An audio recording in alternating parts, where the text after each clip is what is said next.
Assalamualaikum warahmatullahi wabarakatuh. Perkenalkan, nama saya Fitri Nur Amalia dengan NIM 24416226201008 dari kelas TI 24E.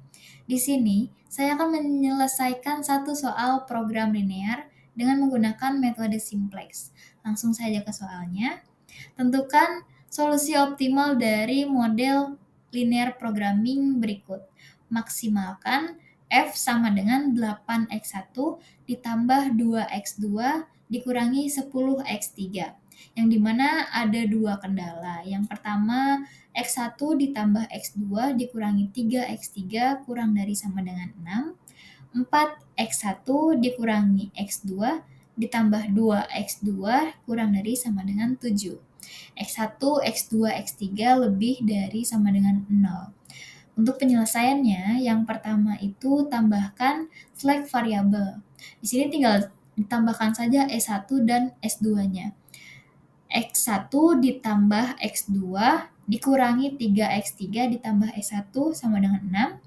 Lalu 4X1 dikurangi X2 ditambah 2X3 ditambah S2 sama dengan 7. X1, X2, X3, S1, dan S2 lebih dari sama dengan 0.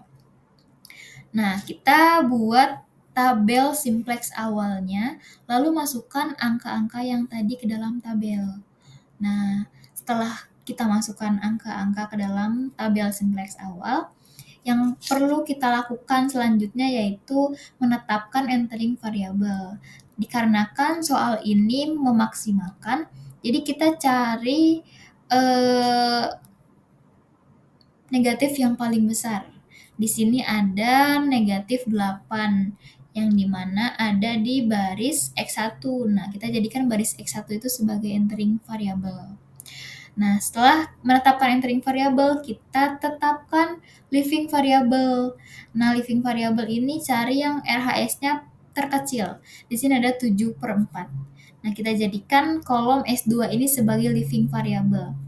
Nah, nanti living variable ini akan dikeluarkan lalu digantikan dengan entering variable yang sudah tadi kita tentukan. Setelah menentukan entering dan living variable, akan ada titik temu di kedua tersebut, yaitu di angka 4. Nah, di sini yang menjadi unsur kunci dan titik temu dari entering dan living variable. Nah, dikarenakan koefisien F tidak boleh negatif, maka kita cari operasi baris dasar. Nah, yang dimana hasil dari unsur kunci ini harus 1 dan yang di atasnya itu harus 0. Kita gunakan operasi baris dasar. Di sini ada S2 aksen sama dengan 1/4 dikali S2. Nah, untuk S1 aksen sama dengan S1 dikurangi S2 aksen.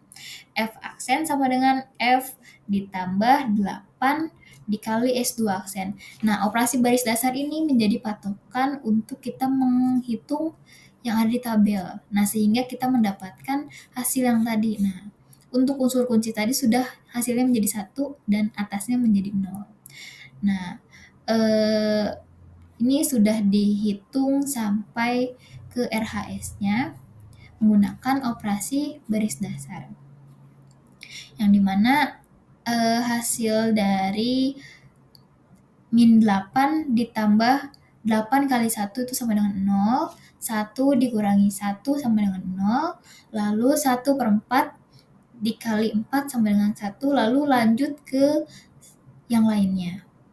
Dimana ini ada hasil yaitu di baris X2 itu ada min 4, lalu 5/8 minus 1/4, dan di baris X3 itu ada 14, minus 7/2, 1/2, lalu di baris S1 itu ada 0, 1, 0, di baris S2 ada 2, minus 1/4, dan 1/4, lalu di RHS-nya 14, 17/4, dan 7/4. Nah, yang hasil-hasil itu tersebut menggunakan operasi baris dasar. Nah, Di sini ada tabel iterasi 1. Nah, tabel iterasi 1 ini angka-angkanya dari hasil yang tadi sudah kita hitung dengan menggunakan operasi baris dasar.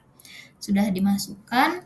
Nah, di koefisien F ini masih ada yang negatif. Jadi, kita gunakan kembali operasi baris dasar. Sebelum itu, kita tentukan kembali entering dan leaving variable. Nah, di sini ada minus 4, itu menjadi entering variable, dan